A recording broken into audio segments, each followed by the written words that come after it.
All right, it's now time for concluding observations or discussions. I would like to invite here Claudia Luciani, who is Director of Democratic Governance in the Council of Europe, and also Ülle Talihärm, who is Advisor for Libraries in the Estonian Ministry of Culture. And now we are going to see, hopefully on the screen, some arguments picked up on the second day of the conference, and we could have maybe some comments, some discussions. So, any general remarks at the beginning? Would you like to say? Let's share mics. No, just to say that thank you very much for the introduction. The idea is that we will see now on the screen a few keywords. Actually, they're not proposals, they're not attempts at summing up, but just to make sure we validate with you that we have identified the main questions that were put very eloquently by so many interesting speakers. So you're welcome to tell us if we've missed something, if you think we should deepen some of the presentations. But the idea is that, yes, you will see come on the screen a number of keywords and key points that were identified throughout a couple of days.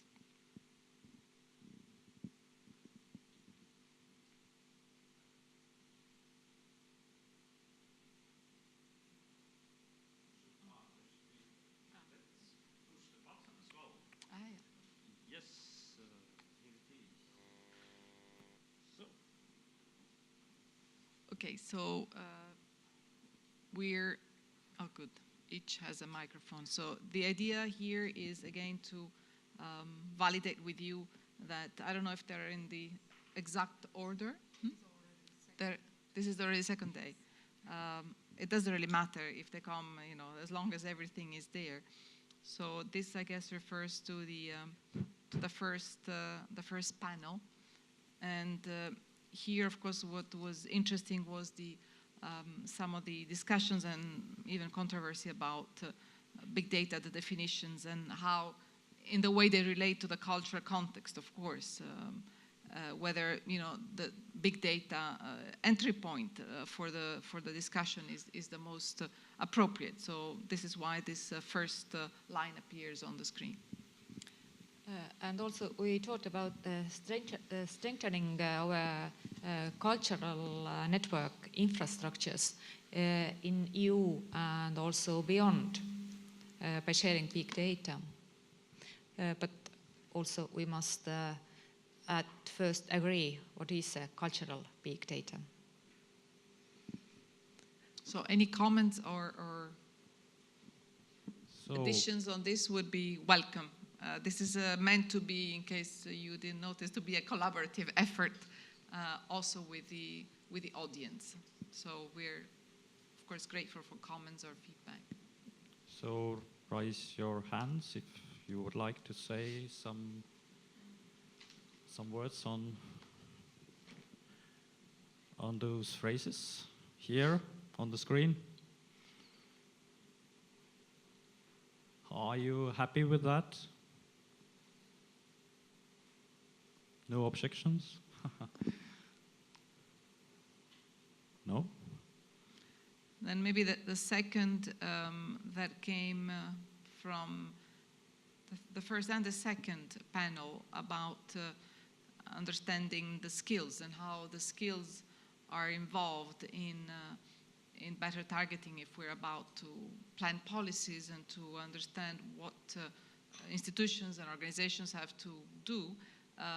There is a degree of learning and reading about people's culture, knowledge, and skills, both digital skills and cultural abilities that needs to be understood better in order to for better policy planning. So again, here this is put in a very short and synthetic way, but this is what it should mean.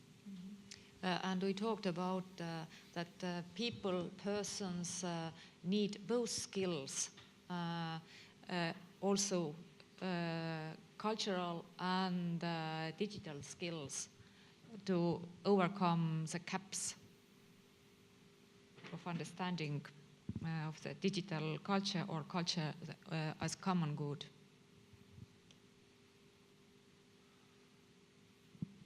Any remarks? No? Okay. The third point again came from the second panel when we heard about examples of digital applications that were actually helping build bridges between communities. It's somewhat also what we've heard in the very last panel, but this time was more related to integration and creating a sense of inclusion through applications, although they were meant to keep a certain, let's say, set of relations separate from the host community, but how that in itself helped create a bridge between the host community and the community and the foreigners. But of course, I think it's stating the obvious that digital opportunities, education is of course key. This is a recurring theme that has come out through the couple of days. And also there was discussions about multilingual context with access in digital window. We help transfer new situation for migrants and refugees also. Yeah, we may want to add what we just heard about, yes. Good practices and examples coming from civil society, from technology applications that have a very, very clear, helpful, positive impact when it comes to better organization of services, in particular in urgent and immediate circumstances that could not have been planned beforehand by the public authorities.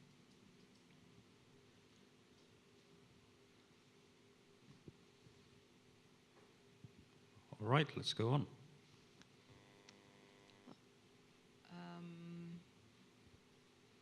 I think you changed the page too quickly. There were a couple of things that were still... Two points. Points. We had 2 more points. I think there were...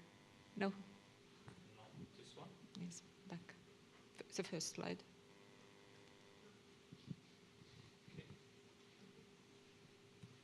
No. So this is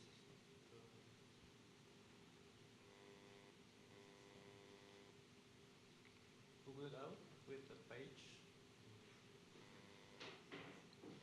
Yes. Okay. Mm-hmm. So the next one is the right to be inscrutable. This comes from the first panel, I think. Yes. And it's about algorithms, curation, and finding, putting forward the right to be inscrutable, I think, is a way of projecting what some people would like to avoid from big data and algorithms. Mm-hmm. And also we talked about the network culture can and must be trusted, linked, and recommended. And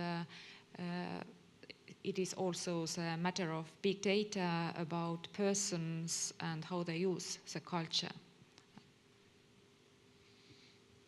Yes, and I think linked to the last, a call for non-commercial alternatives for personification of big data. So how personification of big data can serve other than commercial or private business purposes. And of course, this is a call to develop them, not as in opposition to regulation, but as a complement or in addition to regulation, in order to preserve the common good, to have a space for common good. There was a call for alternative proposals for personification of big data. Yes. So there is a comment. I could give you the mic.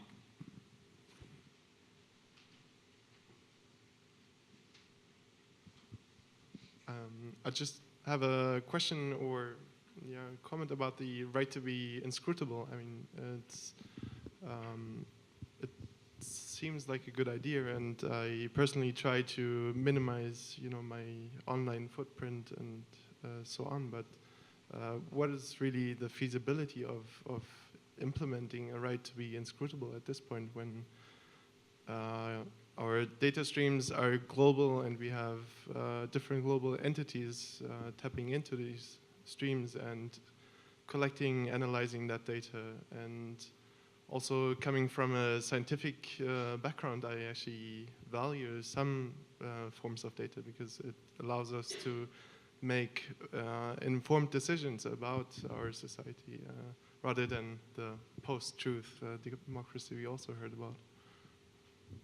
Yeah, I think that's a very, very valid point. I don't know if the proposer of this point is still with us. If she is, it would be great to have her response. But I completely concur with you. I think the one doesn't exclude the other. It was not about, I don't know if you were there for that panel, it was not about not using data. It was a link to the other point, is alternative way of using big data, so in a non-commercial way. So that was a starting point. But on that particular point, I'm afraid I cannot be of much help because it was a very particular proposal. I don't know if you can comment about that. Yes, big data is important for cultural services, but sometimes people want that the data about them is used, but not personalized. That may be the question. Yes, data may used, but you mustn't trace all the footprints of concrete persons.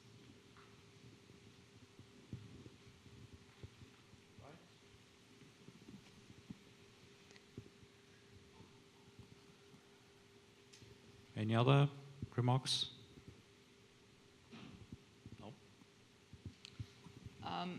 The next point is about private-public partnerships and how they can be used. This is, again, was a rather recurrent theme through the couple of days. We heard some interesting examples. Some were also questioned, examples that are questions, but this seems, of course, a fundamental point. Yeah. That for us, from the Council of Europe, and that is probably the addition that we read into that, such partnerships should, of course, be guided to serve the public good. So the aim, the intent, where we're coming from, is that these partnerships must, of course, help us preserve the public good. They're not per se something to go for, but insofar as they help us preserve the public good, such partnerships can be very important. I would add, maybe somebody have to add. Want to add something?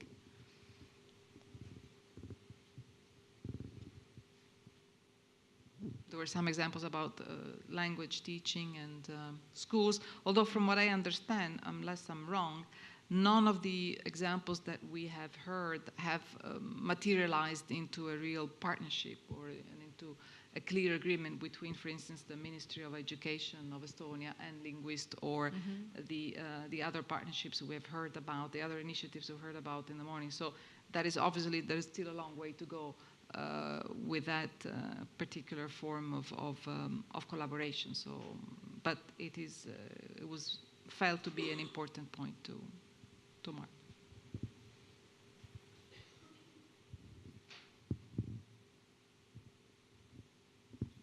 So there is a comment. Okay. I come with the mic again.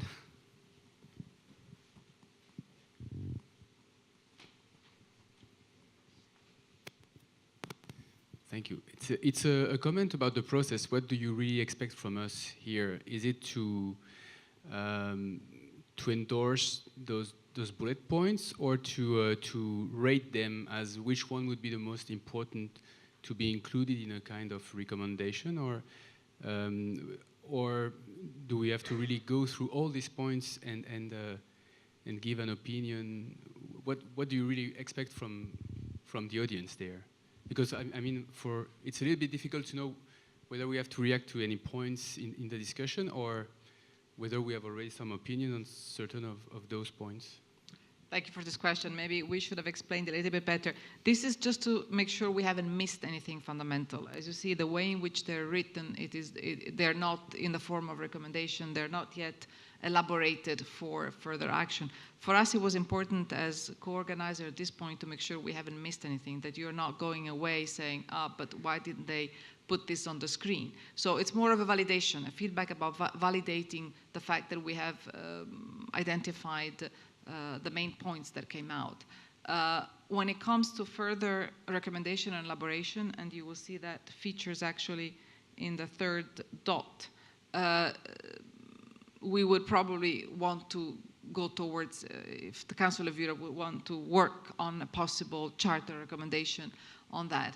And that, of course, requires a different kind of work. Then we will probably ask you to help us on specifics. But for the moment, this is just a validation on the main points. And I think the idea is that there will be some conclusions that are going to be, some written conclusions that are going to be sent to each one of you, again, for further work. But at this point, is really making sure, we haven't had the time, as I say, it's been very busy. We haven't had the time to do something more elaborate from that point of view. So we just wanted to make sure, for the sake of clarity and ownership, that the points are on the screen.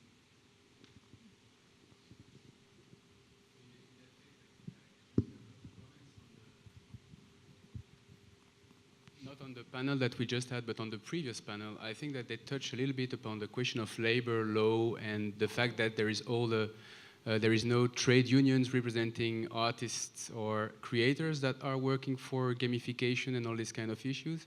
And I think it was at some point addressed during the discussion. You're perfectly right. I thought we had it, but certainly it was the intention to have this point about, there was a very vivid expression saying that all the fights that were fought in the pre-digital war seems to have to be refought again. So yes, definitely, the question of labor law and other sets of regulations, how they interact with the new digital reality of the labor force, that is definitely a point that will be taken further. Yes. Yes, maybe this concerns the integrated approach to the cultural digital industries to add. We will add it. Yeah. There is another comment. Well, if I can add to that, that was the point made by David Hesmon from University of Leeds.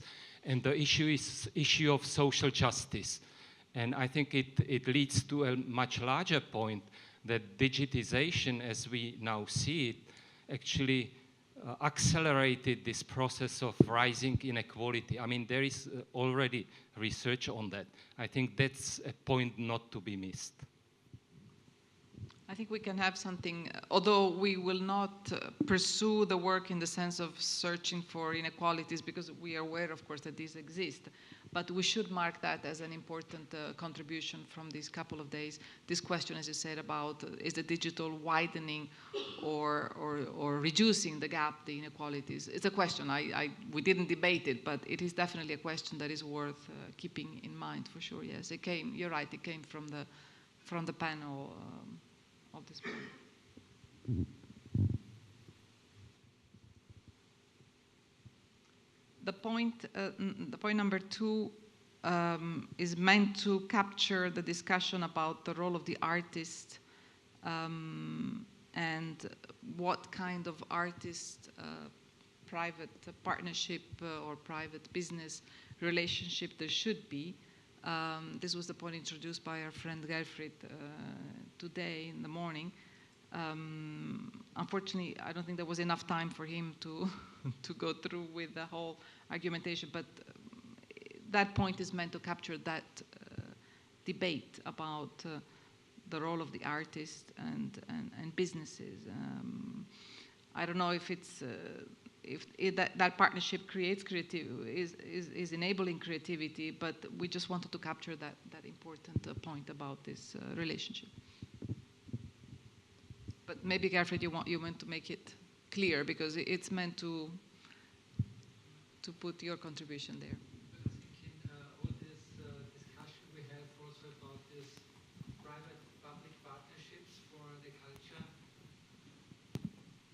we are facing a new landscape or a new ecosystem in which cultural production and the industry is working together.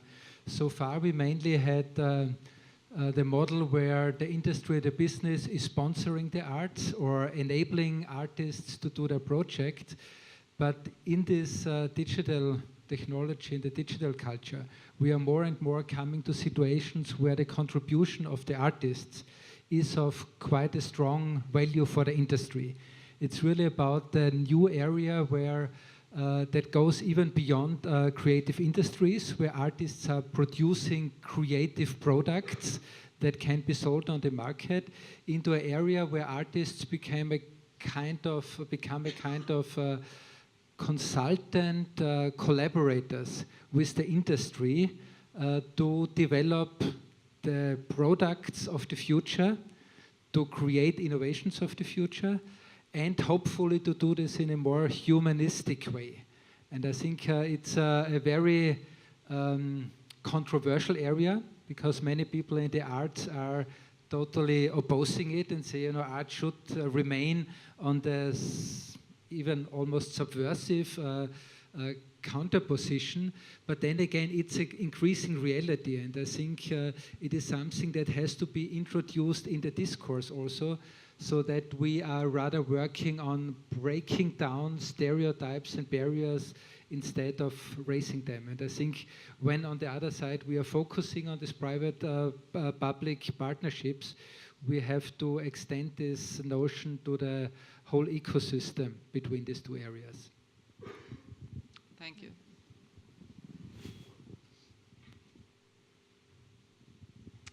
Okay, that's a very useful explanation, and indeed introduces another dimension that is not up there. Then, of course, you have from the keynote this morning, the rather forward-looking and very visionary idea of creating a convincing narrative for a charter on the Internet of Citizens. Of course, this is very dear to us because we have a recommendation on the Internet of Citizens that was originated a couple of years ago. So it needs, as you heard from the first keynote, it needs more strength and more substance probably. So we are very tempted, of course, by this idea, and certainly that's a takeaway for the Council of Europe. We will look into some of the ideas that were presented about how to create a narrative and what are the points to be against and what are the points to be for. That's extremely important. We have to define that line very clearly, what should be in this charter and what the charter should be against.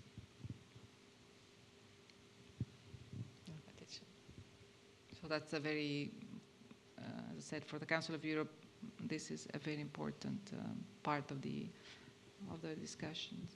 The last point, critical thinking to be strengthened in media and information literacy. It seems like an obvious point. It is always mentioned.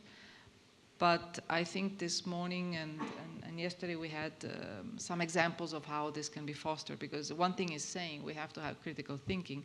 Another thing is that how you develop it, how you nurture it, and where are the places and who should be doing that. Is it the job of the schools, of the NGOs, of society, of the families, public authorities, roles and responsibility of media and journalists, etc., etc. So I think this point, definitely for us, for the Council of Europe, is a very fundamental point that needs to be developed and further studied. And also we talked a lot about young people to develop their skills, young people and children's skills to start from very, very early age. Yes, I'm not sure we put what we had about empowerment, as you said, yes. And empowering young people.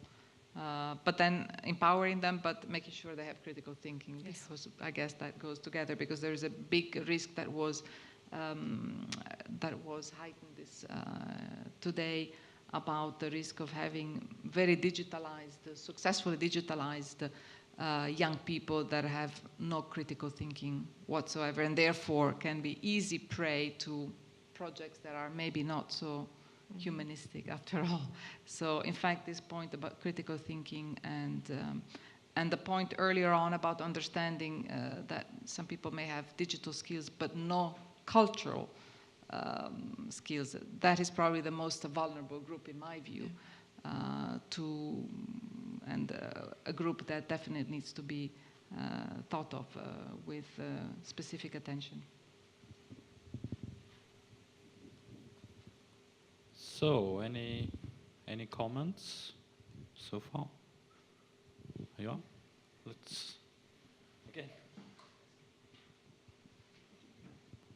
Maybe just to this last point, because especially in Europe, maybe we have often a too narrow view on what critical thinking means, and that's why I think it's important. Critical thinking is not only necessary to create resistance against the development and resilience, but it's also necessary to be able to be in an innovative, productive way a contributor to new developments. So actually the last thing here, the last point, I think is extremely important, not just for a digital cultural development, but also for the economic development. And I think that maybe we can phrase it in a way or have some add-ons that it's not only understood as this kind of opposition against the mainstream or the economic development. No, you're right. It was not meant that way, actually. It came up both this morning when speaking about Estonia, in fact, that was the example. But it's a point about, yes, being able to, in fact, being able to navigate in the world, tout court, digital, non-digital. The problem is the digital, are the digital skilled people still retaining the critical thinking that is much more emphasized in the analog world, because you have much more situations of confrontation, of discussions that you don't have in the digital world. So this is what I asked this morning. Give me examples. You remember one of the examples was being able to be creative, and the other one is engaging in discussions where you have an alternative part who is not in agreement with you. That's how you develop critical thinking. So for me, this is essential. In case you haven't understood, for me, this is absolutely essential to navigate in all sorts of spheres of life and to have a citizenship or a citizen who's alert and who can being able to stand up for his or her rights and engage and do all the rest. But it's absolutely fundamental. So is and the last one in the slide. all right? Next There one. is one other Yes. line. One. Let's try to push the button. The green. No. Green. Ah, it's just okay. There you have the point from David. It was the last one about different degrees in which workers are hit or hurt in a digital economy, and what should be done to protect them, knowing that we cannot commodify every single action. So this was a very interesting and important point for further work.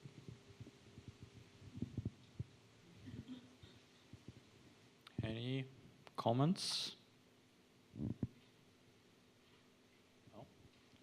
So if you don't think we have missed anything fundamental, I think we're pretty pleased, because it wasn't, as I say, easy to capture the richness and the wealth of ideas and initiatives. So maybe as we're, I think, slowly moving into the concluding remark, for my part, I just want to say I found this extremely enriching.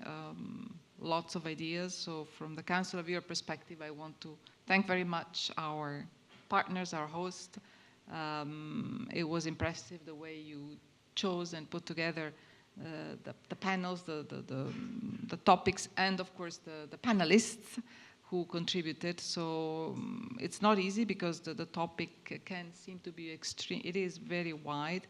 And here I think we have some important help on how to focus the work for the future. So from the Council of Europe perspective, I just want to say that the goal has been attained of having material for further work in a way that gives us some perspectives of where we can be helpful. In some of these points, we will not, the Council of Europe will not be able to add value and to work. On other points, we will try.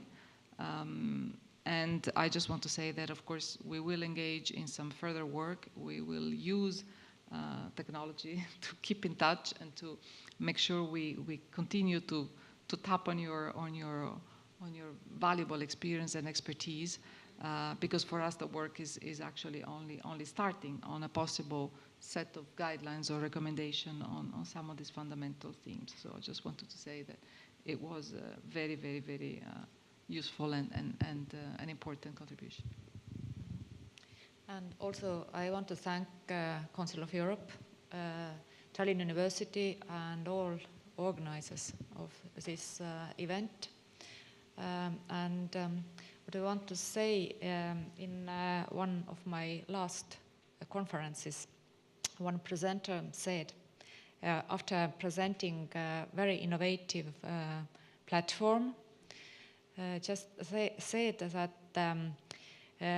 please not follow us. And all were very surprised. So innovative platform and not follow. But then there was a slide, find your own way. And today we are here to find our own new way, because we are challenged with new reality, de-reality. And I hope our recommendation give us the power to carry on innovation in de-reality. Thank you very much, and I want to personally thank, I don't see the, Indra, where is he? Who's there? Very special thanks to you, since we met in Strasbourg a few months ago. What impressive work. Thank you very much. From the Strasbourg team, that is myself, Catherine, Siobhan, Banu, and of course our member states. The member states have been very silent, but they're here. They're sitting in the room. I don't want to make them get up because they probably will not want to. But I just want to say that for us, this sort of conference is, in a way, a challenge too, because we're a very traditional intergovernmental organization created after World War II. So we're almost 70. We're not the most innovative thing on the market, let's say. But we believe that because we are cherishing and we are entrusted with the responsibility of caring for human rights, rule of law and democracy, we believe this is something we have to ourselves get involved into. So you will excuse us if we're not the most, let's say, we're not as advanced as you, as some of you are on these questions, but certainly for the Council of Europe, this is an area where we seek to make a contribution, because we see the links between the values that we are working for and we're protecting, and the wealth of opportunities and innovation that is coming from this from the digital world. So I just want to make that message very clear, and therefore also say humbly that we will need your partnership and your help in this very important field. Thank you. Thank you so much for your nice words, and I would say let's keep in touch and let's meet again. The very final announcement is that the conference is followed by an event run by the Cross Motion Project here at Tallinn University at 4 o'clock. And the event will explore the current trends in cross innovation and in the fields of virtual reality and other interesting things. So that's my very final announcement. So thanks again, and have a nice evening and nice weekend, of course.